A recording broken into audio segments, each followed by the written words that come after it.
ঈদ মোবারক সবাইকে। ঈদের অনেক, অনেক শুভেচ্ছা। কেমন কাটলো সবার ঈদ বলেন তো? আমার তো আলহামদুলিল্লাহ অনেক ভালো কেটেছে। ইভেন আমার লাইফের বেস্ট ঈদ ছিল এটা। কারণ এই ঈদে তানবিন আমার সাথে ছিল। আর আমি যেভাবে ঈদটা কাটাতে চেয়েছিলাম ঠিক সেভাবে কাটাতে পেরেছি। আলহামদুলিল্লাহ। আজকে আমি আমার ঈদের দিনের টুকটাক কিছু ক্লিপ আপনাদের সাথে শেয়ার করব।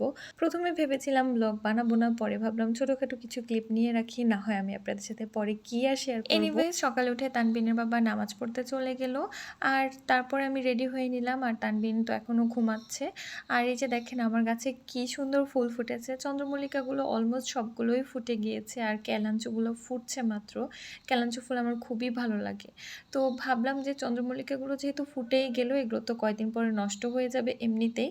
তাই ভাবলাম কয়েকটা ফুল কেটে নিয়ে আমি এভাবে একটু রাখি, দেখতে ভালো লাগে। আমার কাছে কেন জানি আর্টিফিশিয়াল প্ল্যান্ট বলেন কিংবা ফুল বলেন ওগুলো হচ্ছে এরকম রিয়েল প্ল্যান্ট, রিয়েল ফুল দিয়ে ঘর সাজাতে বেশি ভালো লাগে। তারপর তানবিনকে ঘুম থেকে উঠিয়ে আমি ওকে ফ্রেশ করে দিয়ে তারপর এখন ওকে রেডি করিয়ে দিচ্ছি। আর দেখেন তানবিনের জন্য কি কিউট একটা সানগ্লাস কিনেছি বলেন তো। ছোটোবেলায় এরকম ছোট, ছোট বাচ্চাদেরকে সানগ্লাস পরিয়ে পাঞ্জাবি, পায়জামা তারপরে টুপি পরিয়ে যখন দেখতাম তখন এত ভালো লাগতো। তো আজকে তানবিনকেও আমার মনের মতো করে সাজালাম। এই ঈদে আমি ঘর সাজানোর কোনো প্যারা নেইনি। খাবার-দাবারের মানে অনেক আইটেম রান্না করারও কোনো প্যারা নেইনি।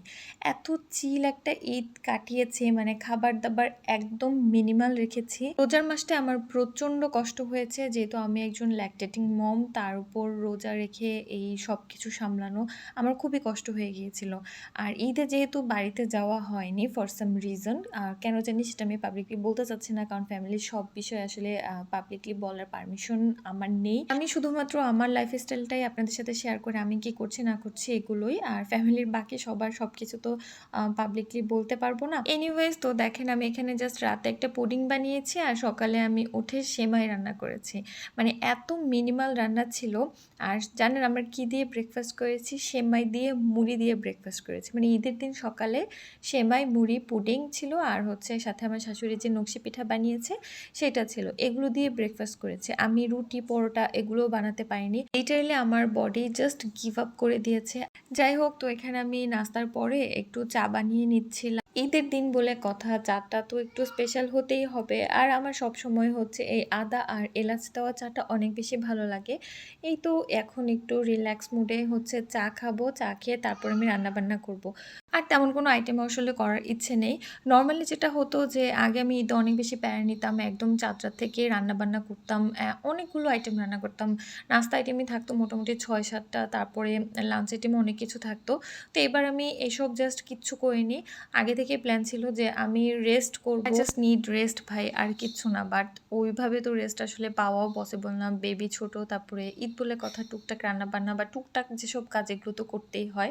তো এগুলো করেই আর কি মোটামুটি যেভাবে রেস্ট নেওয়া যায় সেভাবেই নিচ্ছি। অত ঝামেলা মানে ঝামেলাটা করছি না আর কি।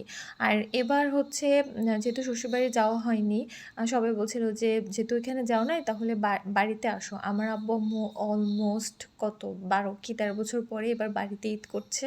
তো আমার এখান থেকে বাড়িতে যেতে খুব কম সময় লাগে। তো সবাই বলছিল যে বাড়িতে আসো, বাড়িতে আসো। এত বছর পরে বাড়িতে ঈদ করছে। বাট আমি বাড়িতেও যাইনি। আমি যে কোথাও মুভ করব এই ধৈর্যটা বা এই এনার্জিটাই আসলে আমি পাচ্ছিলাম না। কারণ কোথাও যেতে গেলে সব গুছানোর একটা ব্যাপার আছে।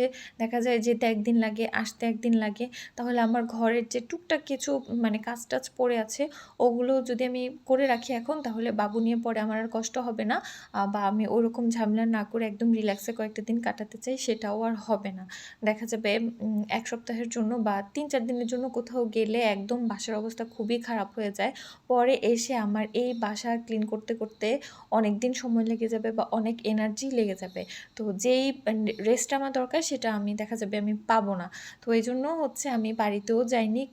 এখানেই ছিলাম, আমার বাসাতেই ছিলাম। এই তো এটাই ছিল ঈদের দিনের সিম্পল মেনু। কিচ্ছু না, জাস্ট পোলাও আর গরুর মাংস আর সাথে একটু ডিম সেদ্ধ করে নিয়েছিলাম, সালাদ কেটে নিয়েছিলাম। এই এতটুকুই, এর বেশি আমি কিছু করতে পারিনি। কোক আমার খুবই পছন্দ বাট লাস্ট কয়েক মাস থেকে আমি একদমই খাচ্ছি না। এগুলো সবকিছু এভয়েড করছি। তো ঈদ দেখে এবার কি করেছি ২ লিটারের একটা মোজো নিয়ে এসেছি। যদিও মোজোর টেস্ট আমার কাছে একদমই ভালো লাগে না। কোকের মধ্যে যে একটা ঝাঁজ সেই ঝাঁজটা মোজোর মধ্যে নেই। কি আর করার, কোক তো বয়কটই করেছি।